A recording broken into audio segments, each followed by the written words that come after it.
akasema na iwe nuru, ikawa.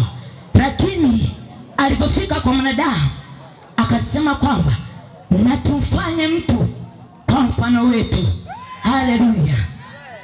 Unaweza ukaona kwamba mwanadamu aliumbwa kwa namna ya upendeleo sana.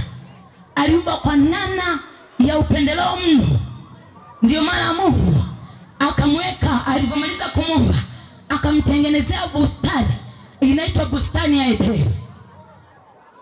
Mwanadamu akakaa mle kwenye bustani ya Edeni.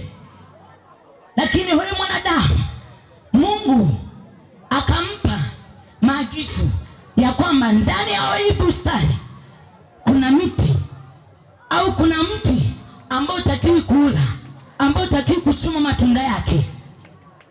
Lakini mwanadamu ukisoma katika kitabu cha Mwanzo sura ya 3 pale na kuendelea, utaona mwanadamu amevunja lile agizo ambalo Mungu alimwagiza. Tunaona Hawa pale amechuma lile tunda na akala. Baadaye akampa na mume wake naye akala.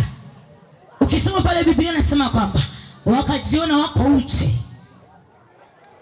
Ndipo hapo dhambi ikaingia kwa mwanadamu.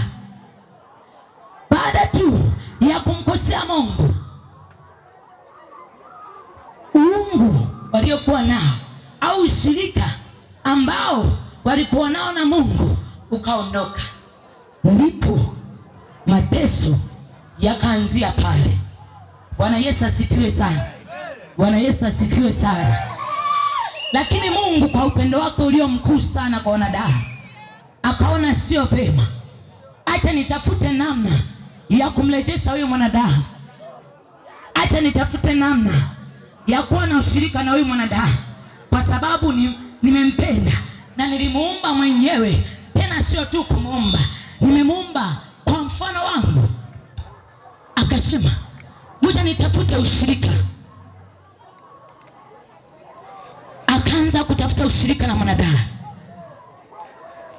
Kitabu cha Mwanzo kinaelezea Mungu akaanza kutafuta ushirika na mwanadamu. Wakati huo, kipindi hicho, Mungu alikuwa akitafuta ushirika na mwanadamu kwa njia ya sadaka za wanyama. Alikuwa akitumia sadaka na damu za wanyama kujipatanisha na mwanadamu. Lakini hata katika hayo yote bado maovu yalizidi kuongezeka. Bado hakuona ule ushirika unarejea. Bado aliona mwanadamu anazidi tu kumkosea Mungu. Akasema inakuwaje?